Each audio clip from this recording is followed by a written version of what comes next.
Hello everyone, this is Professor Sana Ansari and welcome back to my YouTube channel. Friends, in our today's video lecture, we're gonna start our 12th economic subject. Basically, in our today's video lecture, we will discuss about the economics chapter's weightage and we'll definitely do cover the paper pattern of the economic. Okay, so would like to inform you friends before going to start your study, before going your self preparation about the economics, we need to be just clear with the paper pattern and the chapters weightage, because these are the things which are very important for our self study. So basically आज से जो है मैं daily basis पे आप लोगों के लिए चैप्टर वाइज कुछ इम्पॉर्टेंट जो भी क्वेश्चंस होंगे उनके वीडियोस अपलोड करना स्टार्ट करूँगी.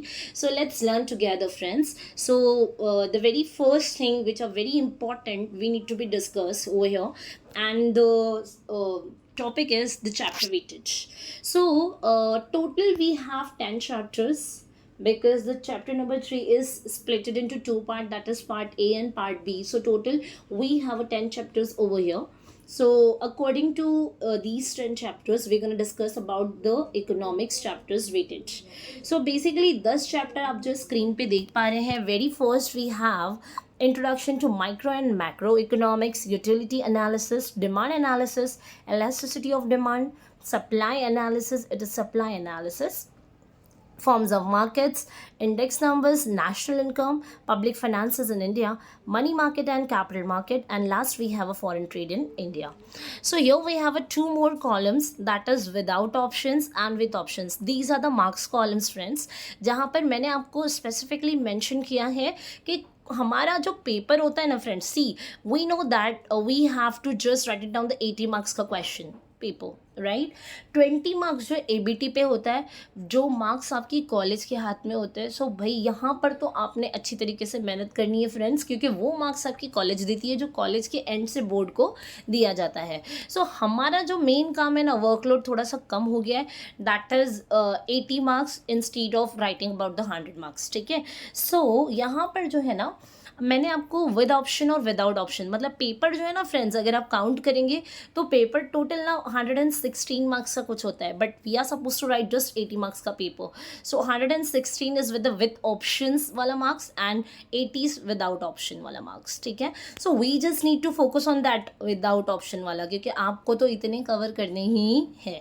बस स्पेसिफिकली मैंने कॉलम्स में दिखा दिया है कि ये चैप्टर इतने मार्क्स के लिए पूछा जाता है. तो यहाँ से क्या होगा ना, चैप्टर वेटेज के अकॉर्डिंगली भी आप आपका जो है सेल्फ स्टडी का स्टार्टिंग कर सकते हैं. सो जैसे कि let me erase it first, just give me a minute. Okay. So now we have a chapter number 1. देखिए ये आपको पूछा जाता है 7 मार्क्स के लिए. Chapter number 2 that is utility analysis, 7 marks के लिए.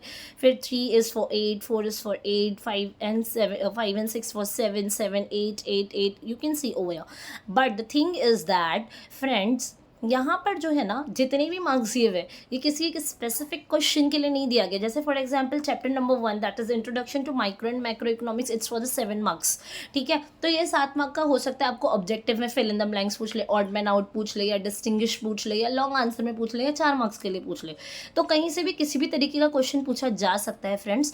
But the chapter weightage is for the 7 marks. मतलब पहला जो चैप्टर है ना दोस्तों, इसमें से 7 मार्क्स का क्वेश्चन एनी हाउ आप लोगों को जो है आपके पेपर में देखने को मिलने वाला है. Okay, so let's proceed further. These are the chapter weightage. You can take the screenshot of this screen, or otherwise you can write it down in your economics का book. Okay, now let's move further to the paper pattern friends. So यहाँ पर मैंने जैसे कि as mention कर दिया था पहले भी कि पेपर आपका जो है टोटल होगा 80 मार्क्स का. ठीक है. सो फ्रेंड्स यहाँ पर total we have 6 questions to attempt. आपको टोटल कितने क्वेश्चन अटेम्प्ट करने? 6. सबसे पहला देखिए लिखा हुआ है ऑब्जेक्टिव बेस्ड क्वेश्चंस. ठीक है. आपको जिसमें से कोई भी 4 ही अटेम्प्ट करने हैं डायरेक्टली फॉर 20 मार्क्स, मतलब each will be for 5 marks. मतलब जो 4 क्वेश्चन आपको ऑब्जेक्टिव बेस्ड आएंगे ना फ्रेंड्स, उसमें 5 आपको अटेम्प्ट करना पड़ेगा. 5 मार्क्स के लिए होंगे, तब जाके बनेंगे आपके 20 मार्क्स. ठीक है. सो देखिए वो क्या क्या हो सकते हैं. देखो, they can ask you about the correct options को चूज करने वाला ऑब्जेक्टिव.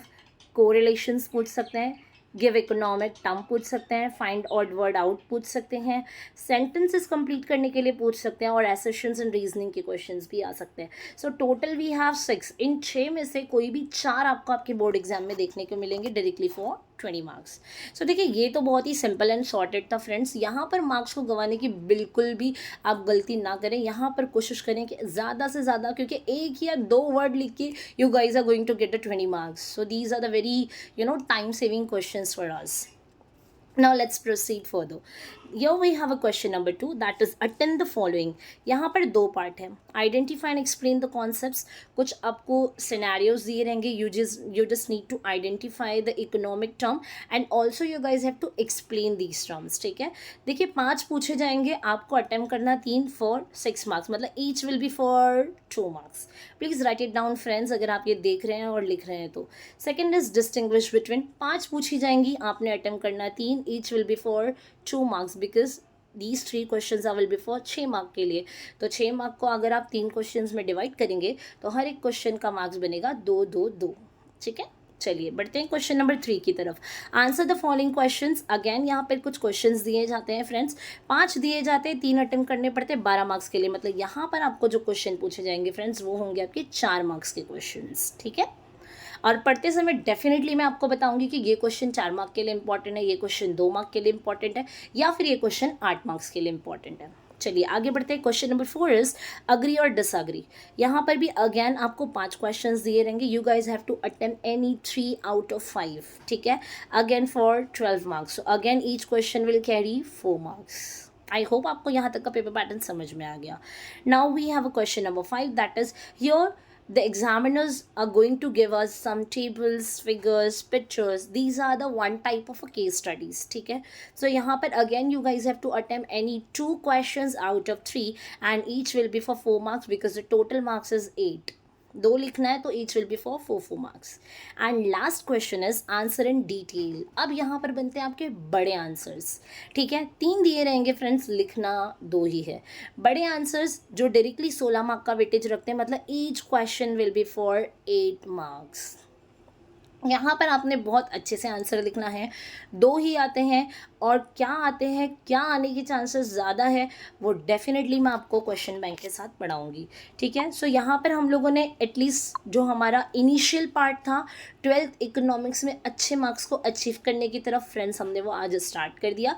चलिए अब from tomorrow onwards you all are going to get you all are going to get a single video from my side definitely for the economic subject on a daily basis, and we will learn together.